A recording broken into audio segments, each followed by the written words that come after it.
Hello students, welcome back to my channel. आज हम करेंगे क्लास 9th मैथमेटिक्स से एनसीईआरटी बुक का चैप्टर क्वाड्रिलेटरल्स थ्योरम 8.8। क्या दिया है इस थ्योरम में? The line segment drawn from the mid points of two sides of a triangle. कह रहे हैं ट्राइंगल की कोई भी दो साइड्स ले लो, उनके मिड पॉइंट्स को अगर हम ज्वाइन करें तो वो जो साइड होगी वो पैरेलल होगी थर्ड साइड के। तो ये जो साइड होगी DE वो BC के पैरेलल भी होगी और ये साइड BC के हाफ भी होगी। ठीक है स्टूडेंट्स, अब हमें क्या प्रूव करना है कि जो DE है ये BC के पैरेलल है और DE जो है BC के हाफ के इक्वल प्रूव करना है, और इसको हम मिड पॉइंट थ्योरम भी कहते हैं। चलिए स्टार्ट करते हैं थ्योरम, फिर आपको बताता हूँ हमने सारा ओवरव्यू इसमें क्या करना है, कैसे करना है। गिवन टू प्रूव कर लेते हैं पहले। क्या दिए गिवन में? In triangle ABC D and E are the mid points. D और E क्या थे? Are the mid points of D था AB का मिड पॉइंट एंड E था AC का मिड पॉइंट रिस्पेक्टिवली। ठीक है, रिस्पेक्टिवली का मतलब हुआ जो D है वो AB का मिड पॉइंट है, E है वो AC का मिड पॉइंट है। ये हमें गिवन दिया था।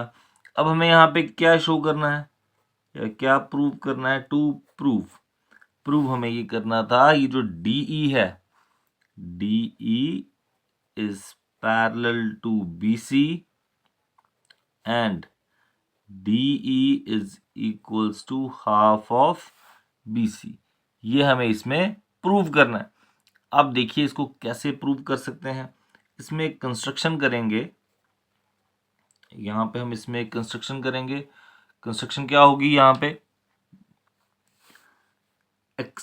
एक्सटेंड करेंगे DE को, extend DE two point F, DE को F तक करेंगे एंड और क्या करेंगे? फिर ड्रॉ करेंगे, ड्रॉ CF C से F and draw CF parallel to BA पूरा ड्रॉ किया। अगर BA पैरेलल है तो BD भी क्या होगा? पैरेलल होगा। BD भी यहाँ पे पैरेलल हो गया।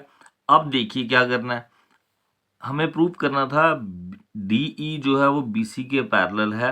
अब देखिए अगर मैं इस पूरे क्वाड्रिलेटरल को, ये जो BCFD हमें दिखाई दे रहा है, अगर मैं इस क्वाड्रिलेटरल को पैरेललोग्राम शो कर दूं तो ये साइड इसके पैरेलल हो जाएगी, तो वहां से हाफ का भी हम कुछ करेंगे, निकाल लेंगे हाफ भी।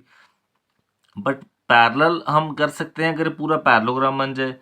CF और BD तो पैरेलल आ गया क्योंकि CF BA के पैरेलल मैंने कंस्ट्रक्शन की है, तो अगर BA के पैरेलल है तो BD के पैरेलल भी होगा। CF BD के पैरेलल एक चीज हो गई। और अगर मैं किसी तरीके से क्या कर दूं, BC और ये इसको पूरा पैरेललोग्राम बना दूं तो ये DE और BC भी क्या आ जाएगा? पैरेलल हो जाएगा। अब कैसे कर सकते हैं ये तो हमें प्रूव करना है ना। तो एक रूल और होता है, अगर जो साइड पैरेलल है उसी को मैं इक्वल भी शो कर दूं, जैसे CF BD के पैरेलल है और CF अगर BD के इक्वल आ जाए तो तब भी ये क्या बन जाता है? एक पैरेललोग्राम बन जाता है। ठीक है, तो इसी को करते हैं कंटिन्यू, देखते हैं कैसे होगा। CF BD के अब हमने लाना है इक्वल। ठीक है, अब चलो करते हैं क्वेश्चन स्टार्ट। यहाँ पे अब हम दो ट्राइंगल्स लेंगे, एक ADE और CEF ले लेंगे। स्टार्ट करते हैं। In triangle ADE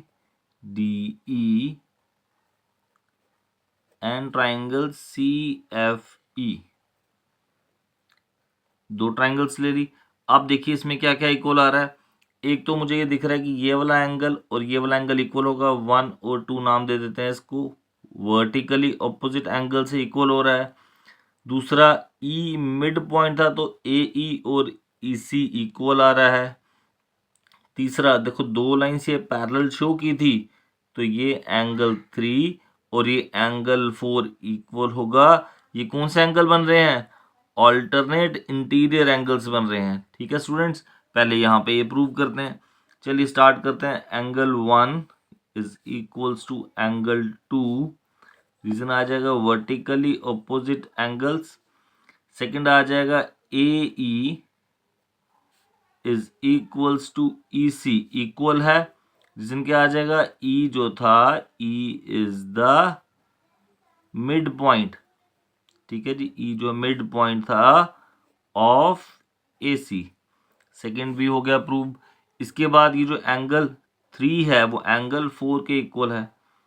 angle 3 is equals to angle 4, क्या रीजन आ जाएगा, ऑल्टरनेट इंटीरियर एंगल्स। तो यहाँ पर क्या होगा, मेरी दोनों ट्राइंगल्स क्या हो जाएंगी, congruent, therefore triangle A D E जो है वो कॉन्ग्रुएंट हो जाएगी ट्राइंगल सी एफ ई के, by which rule, angle side angle rule से, angle side angle congruence rule से ट्राइंगल क्या हो जाएगी, दोनों ट्राइंगल्स कॉन्ग्रुएंट होगी। अब देखिए जब दो ट्राइंगल्स कॉन्ग्रुएंट हो गई तो मैं ये बता सकता हूं इस ट्राइंगल का ए डी, इस ट्राइंगल का सी एफ क्या हो जाएगा, इक्वल।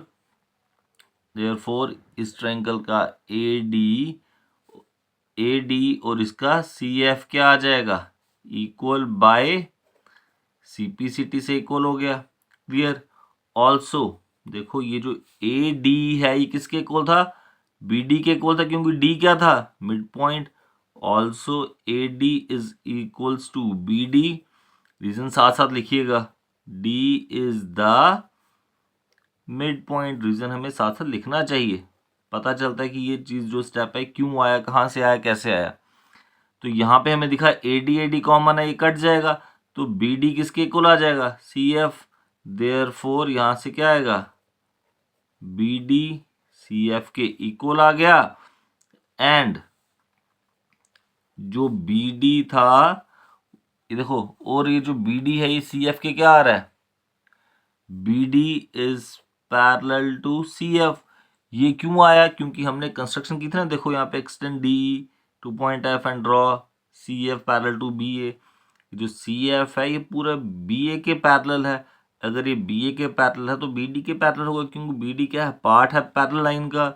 रीजन दे देते हैं यहाँ पे, क्योंकि बी ए जो है वो पैरेलल था सी एफ के, हमने कंस्ट्रक्शन किया था इसका। सारा रीजन साथ साथ लिखते जाइए। अब देखो बी डी जो है वो सी एफ के इक्वल भी आ गया, बी डी जो है वो सी एफ के पैरेलल भी आ गया। इसको नंबर दे देते हैं फर्स्ट, इसको नंबर देते हैं सेकंड। अगर किसी क्वाड्रिलेटरल में सेम पेयर इक्वल भी आ रहा है और सेम पेयर पैरेलल भी आ रहा है तो वो क्या बन जाता है, पैरेललोग्राम बन जाता है। ठीक है, देयरफॉर क्या आ जाएगा, देखो यहाँ पे ये बी सी एफ डी क्या बन जाएगा, B C F D is a parallelogram.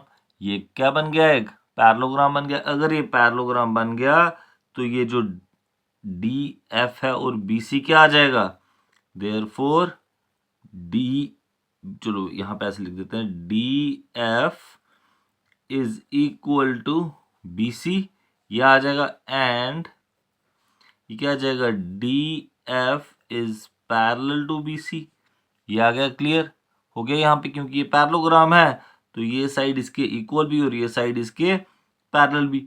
अब देखिए अगर ये डी एफ इसके इक्वल है तो डी एफ को मैं लिख दूंगा ऐसे, D E plus E F, D E plus E F किसके इक्वल आ जाएगा, ये बी सी के। एक चीज हमने यहाँ पे करनी थी, जब हमने ये दो ट्राइंगल्स कॉन्ग्रुएंट की, हमने लिखा ए डी सी एफ के इक्वल, ये तो है ही है। एक चीज और थी यहाँ पे, डी ई जो है वो ई एफ के इक्वल आ जाना था। ये भी कैसे आना था, सी पी सी टी से आना था। यहाँ पे लिख लेते हैं, एंड जो डी ई है ये किसके इक्वल है, ई एफ की। ये भी, इसका भी क्या reason, C P C T से। अब देखो ये डी ई और ई एफ भी आपस में क्या आ गया, इक्वल आ गया। अब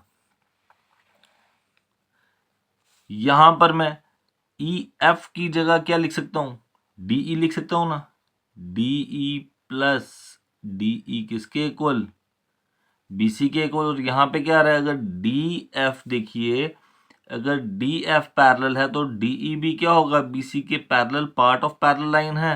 तो एक चीज तो हमारी यहाँ पे होगी, DE क्या आ गया, ये भी BC के पैरेलल आ गया। एक चीज तो ये प्रूव करनी थी होगी। अब यहाँ पे मैं ऐसे लिख दूं, 2 times DE is equal to BC, दोनों प्लस के तो 2 टाइम आ गया। और इसको ऐसे लिख सकते हैं, DE किसके इक्वल, 2 यहाँ पे मल्टीप्लाई हो रहा है तो वहां जाके क्या हो जाएगा, डिवाइड 1/2 BC। एंड जो DE है ये क्या था, BC के पैरेलल था। यही तो हमें प्रूव करना था। ठीक है स्टूडेंट्स, हेंस प्रूव्ड।